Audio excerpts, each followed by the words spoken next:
कि मूसा जब 40 दिन रात उपवास में बिना खाए पिए परमेश्वर के संग था और फिर उसने और समय परमेश्वर के संग बिताया, जब वो वापस आ रहा था तो रियल किरणें उसके चेहरे से निकल रही थी। और ये तब की बात है जब आदम गिर चुका था। इमेजिन करो वो चेहरा मूसा का देख नहीं पा रहे थे, तो सोचो आदम का चेहरा कैसा रहा होगा। कैसी शाइन, कैसी ग्लोरी आदम और हवा के ऊपर रही होगी, जिससे शैतान नफरत करता था और वो ये चाहता था कि किसी तरह से मैं इस ग्लोरी को इनके जीवनों से हटा दूं। वो ग्लोरी क्या करती है?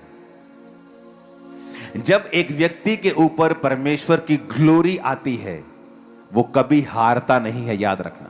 Never never.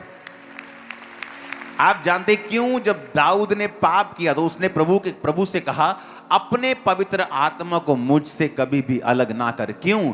क्योंकि वो उस ग्लोरी की कीमत को जानता था कि जब आप पवित्र आत्मा के संग समय बिताते हैं, जब आप परमेश्वर के समक्ष बैठते हैं, जब आप घंटों घंटों उसके सामने बैठते हैं, वो जानता था कि परमेश्वर की ग्लोरी के कारण ही दाऊद अपनी जिंदगी में एक भी बैटल हारा नहीं। और उसे जानता था कि उस पाप के कारण वो जानता था कि वो ग्लोरी उसकी लाइफ से हट चुकी है, और इसीलिए वो उस ग्लोरी को वापस पाने के लिए प्रार्थना कर रहा था।